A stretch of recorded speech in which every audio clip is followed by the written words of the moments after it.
Ka'b bin Ujra radiallahu anh says that Rasulullah ﷺ said, "Come near the pulpit." So we came close. When he climbed the first step of the pulpit, he said, "Ameen." When he climbed the second step, he said, "Ameen." When he climbed the third step, he said, "Ameen." When he came down, he, peace be upon him, said, "When I climbed the first step," Jibreel ﷺ said, "Destruction on that person whose both his parents or either one of them reaches old age and he fails to enter Jannah due to neglecting them and not serving them." I said, "Ameen." When I climbed the second step, he said, "Destruction on the person who hears your name and does not salute you and behave you like an ordinary person." I replied, "Ameen." When I climbed the third step, Jibreel ﷺ appeared before me and said, "Destruction to the person who found the blessed month of Ramadan and treat this holy month as an ordinary month and let it pass by without gaining forgiveness." Then I said, "Ameen." May Allah protect us to be one of them. Waking up for suhoor but not praying the Fajr Salah. Do you realize that fasting turned into something cultural? Some of us fast but not pray Salah. Not fasting? No, that's a huge mistake. That's a sin. But when it comes to not praying Salah, it's bad too, but everyone does it, you know. No, not praying Salah is a huge mistake. One of the biggest mistakes you can do, especially when we're in a plenteous time like this. So if you're not praying, take this chance.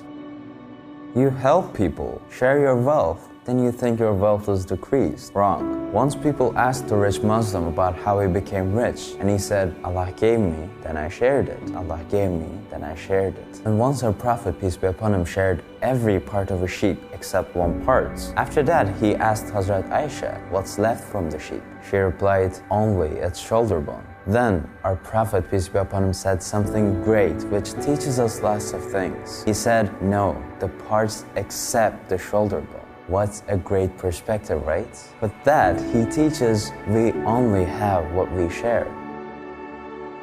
Thinking that not taking suhoor is better or gives you more good deeds, well, that's wrong because suhoor is sunnah. Our Prophet, peace be upon him, said, "Take suhoor as there is a blessing in it." It's not just about eating and drinking. Suhoor also causes us to understand that the only one who gives us our livelihood is Allah, and causes are only an apparent veil, so we can concentrate on the contemplation of those merciful blessings.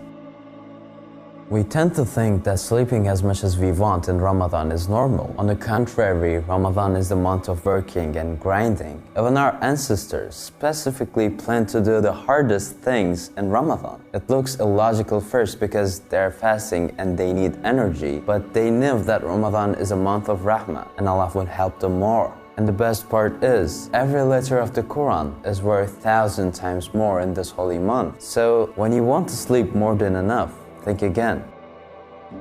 Some people think fasting starts at the sunrise. That's wrong. Fasting starts when the azan starts, and eating while the azan is being recited breaks the fast.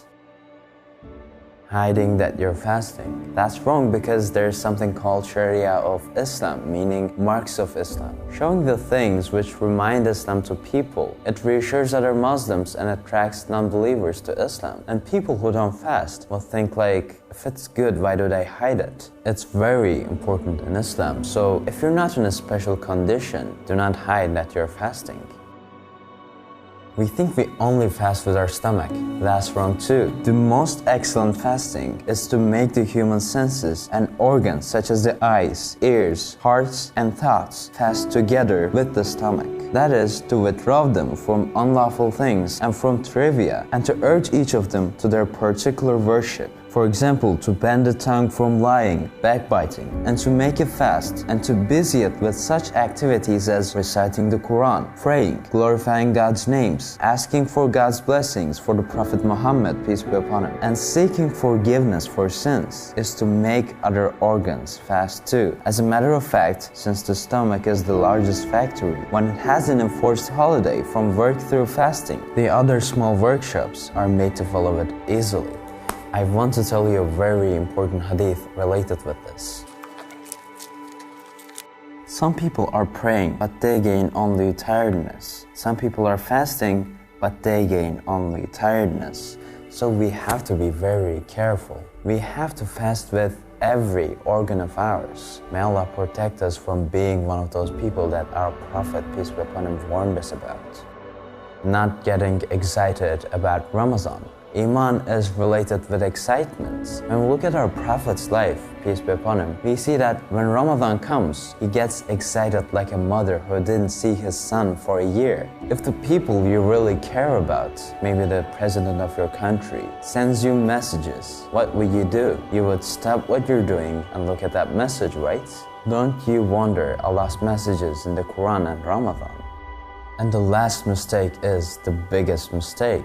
Allah is the one who gives us the food we eat and the beverages we drink, and He wants us to fast. Isn't that very ungrateful to not leave eating for a while for the one who gives you all the food you have? The worst mistake you can do in Ramadan is not fasting.